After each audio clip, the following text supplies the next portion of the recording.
반갑습니다. 심리학다입니다. 행복하시죠? 네, 꼭 행복하셔야 됩니다.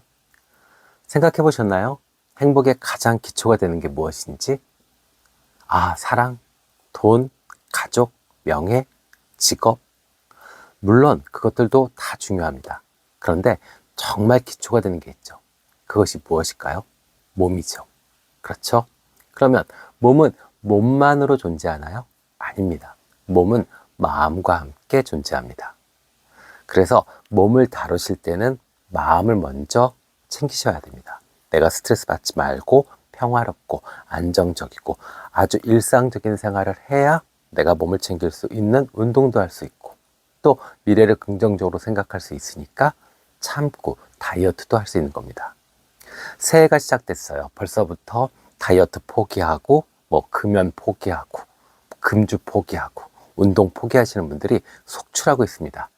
네, 벌써 한 10일 정도 가까이 지났으니까 그럴 수 있습니다. 다시 마음을 잡으시라고 오늘 이 성격과 비만에 대한 이야기를 해보도록 하겠습니다. 많은 연구들이 있었습니다. 성격이 비만의 원인이 된다. 관심 있는 주제죠. 그죠? 이 비만이 만들어지는 경우에 있어서 그럼 근본적인 원인이 무엇일까? 아까 제가 이야기했지만 몸을 따로 보는 것이 아니라 몸 이전에 마음을 관심을 갖는 거죠. 그래서 이 연구는 주로 심리학의 빅5 이론, 그러니까 성격을 이 5가지로 나눠놓은 빅5 이론을 가지고 이 연구를 했습니다. 그래서 이 빅5 이론은 충동성, 신경증, 외향성, 성실성, 개방성 이렇게 5가지로 성격을 구별합니다. 지금 현재 내가 어떤 심리적 문제가 있다. 내가 심각한 우울증이다. 아니면 심각한 강박증이다. 이렇다면 사실은 그거에 대한 어떤 심리 검사라든지 치료를 받으셔야 되지만 그냥 일반적인 수준, 나 그냥 정상적인 사회생활 하고 있고 정상적으로 친구들 만나고 있어. 그런데 약간씩 요게 문제야 라고 하시는 분들이 있다면 이 빅5 검사를 한번 받아보세요. 제가 고정 댓글란에 달아놓겠습니다. 그래서 내 성격이 기본적으로 어떤 맥락인지 이거를 아시면 좋습니다. 그리고 심리학에서는 가장 많이 쓰이는 그 성격 검사이기 때문에 실질적인 도움도 되실 겁니다. 자, 그러면 좀 소개 좀 해드릴게요. 일단은 충동성이 있습니다. 이 충동성이 높다는 건 어떻게 되죠? 즉각적인 보상을 추구하는 성격입니다. 그러다 보니까 어떻게 돼요? 이것을 음식 섭취로 충족하려고 그러죠. 그러니까 내가 뭘 했어. 내가 시험 잘 봤어. 그러면 치킨 한 마리. 회사에서 스트레스 받았어. 그러면 술 한 잔. 이렇게 연결되는 겁니다. 그러니까 당연히 어떻게 돼요? 이 비만에 취약할 수밖에 없죠. 그래서 충동성이 높고 자제력이 낮은 사람은 과식, 야식, 패스트푸드, 또 잦은 음주 이렇게 됩니다. 그래서 음식을 섭취하기가, 음식 조절하기가 어렵습니다. 그래서 비만에 제일 많이 빠질 수 있는 성격 중에 하나라고 합니다. 그래서 만약에 내 검사를 했는데 충동성이 높다. 그러면 조금 내 라이프 스타일을 조절하셔야 됩니다. 그리고 실질적인 그 팁은 계속 이어서 제가 시리즈로 만들어서 여러분들께 정보를 공개해 드리도록 하겠습니다. 자, 2번째는요, 신경증이 있습니다. 이 스트레스를 기본적으로 많이 받는 사람들이 있어요. 그러니까 가만히 천국에 있어도 이런 사람들은 스트레스 받습니다. 여기는 왜 이렇게 심심해? 저 천사들이 너무 말이 많은 것 같아. 이런 식으로요. 천국에 가면 뭐든지 다 행복할 거라고 생각하잖아요. 근데 아니요. 이런 사람들의 신경증 있는 사람들은 항상 불안하고 우울하고 이 증상이 있습니다. 그러다 보니까 천국에 가도 불안하고 천국에 가도 우울합니다. 그리고 기분이 나빠요. 자, 이런 사람들은 어떻게 될까요? 감정적인 섭식을 합니다. 그러니까 내가 우울하고 불안하니까 음식을 먹게 돼요. 그러면서 자신을 위로하게 되죠. 그럼 어떻게 되죠? 폭식, 거식 이런 것들이 반복적으로 나타날 수 있죠. 그죠? 그래서 섭식장애가 많이 나타나는 성격이 이 신경증이 높으신 분들이 그런 성격을 갖고 있습니다. 자, 정서적 요인으로 과식을 하니까 당연히 체중 관리가 어렵고 건강은 상당히 나빠질 수밖에 없겠죠. 그죠? 네. 자, 외향성 좀 볼까요? 외향성이 높다는 건 뭐예요? 사회적 활동이 많다는 거죠. 그럼 어떻게 돼요? 사람들 만나서 술도 먹고 밥도 먹고 이러다 보면 어떻게 되죠? 당연히 음주와 외식이 잦아지게 되고 또 모임이 많아지고 이러면 당연히 체중이 증가한다라고 알려져 있습니다. 자, 성실성이 있습니다. 네 번째는요. 성실성이 높다는 건 뭐예요? 자기 관리를 잘한다는 거죠. 그죠? 계획하고 실천하고 이걸 잘한다는 겁니다. 그런데 반대로 성실성이 낮은 경우에는 운동과 식습관을 체계적으로 관리하기가 어렵습니다. 그래서 실제로 비만에 많이 빠지시는 분들이 이런 성실성이 약하신 분들, 뭐 헬스클럽 끊어놓고 한 3회 가고 안 가시고, 그 다음에 다이어트 약 사놓고 한 봉지나 두 봉지 먹고 쌓아놓고 당근하시고 뭐 이러시는 분들이 성실성이 떨어지는 분들입니다. 자, 성실성이 떨어진다고 해서 그럼 욕 먹어야 되나? 아니요. 성실성이 떨어지면 떨어지는 대로 내가 체중 관리할 수 있고 사회생활 할 수 있는 방법들이 있습니다. 이제 그것에 대해서 계속 말씀을 드릴 거예요. 다음 편에요. 네. 자, 그 다음에 개방성 있습니다. 개방성은요, 이 새로운 것을 시도하는 걸 좋아하는 성격이죠. 그러니까 모험심이 많은 겁니다. 그러다 보니까 어떻게 돼요? 음식에 대해서 탐닉하고 즐기죠. 그래서 미식가들이 많습니다.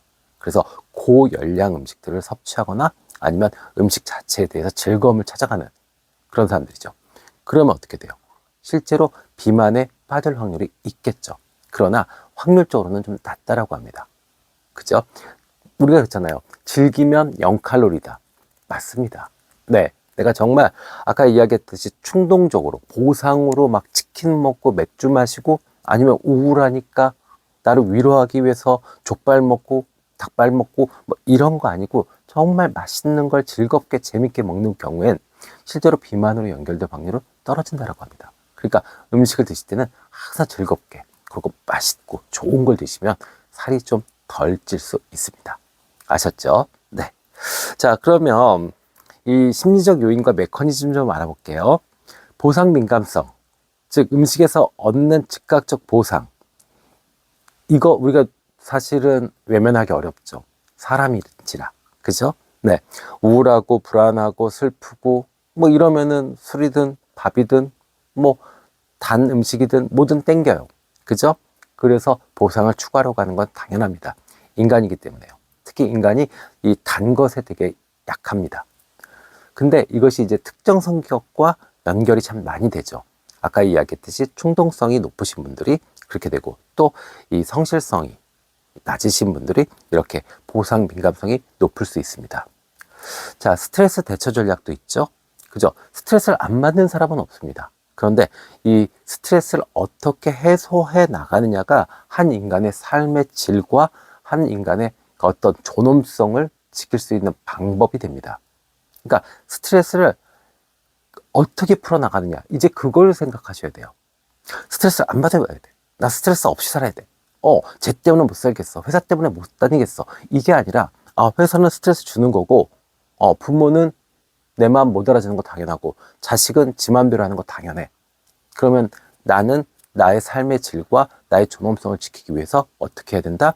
내 스트레스를 내가 관리해야 된다. 잘 풀어내야 된다.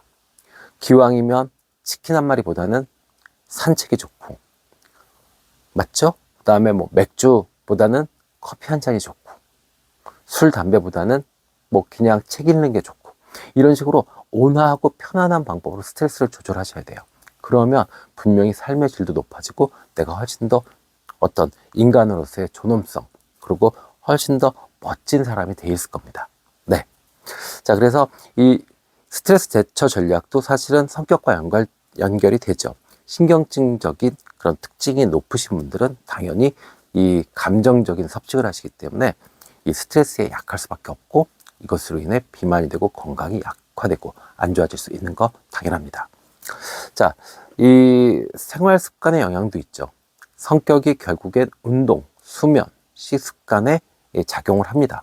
그러면 결국 건강 행동에 영향을 미치게 되죠. 자, 연구 결과를 종합하자면 이렇게 됩니다. 성실성이 낮은 사람들이 결국 이 체질량 지수, BMI가 높다고 나왔습니다. 성실성이 떨어지시는 분들은 대부분 BMI 지수가 높다. 그러면 비만일 확률이 높다. 이렇게 이해해 주셔도 될 것 같아요. 자, 거기다가 더 큰 문제는 뭐예요? 신경증과 성실성이 낮은 게 결합됐을 경우에는 고도 비만으로 갈 확률이 꽤 높다라고 연구 결과로 나와 있습니다. 2013년 연구 결과에 의하자면요, 이 체중 증가는 자제력 감소와 감정의 민감성을 증가시킨답니다. 그러니까 성격 때문에 비만이 됐는데 또 비만으로 성격이 변하는 겁니다. 그래서 실질적으로 사회적 낙인, 그 다음에 자존감 저하, 우울증 이런 걸로 심리적 스트레스가 증가됩니다. 그러면 어떻게 되죠? 성격이 변화됩니다. 폐쇄성과 내향성이 증가됩니다.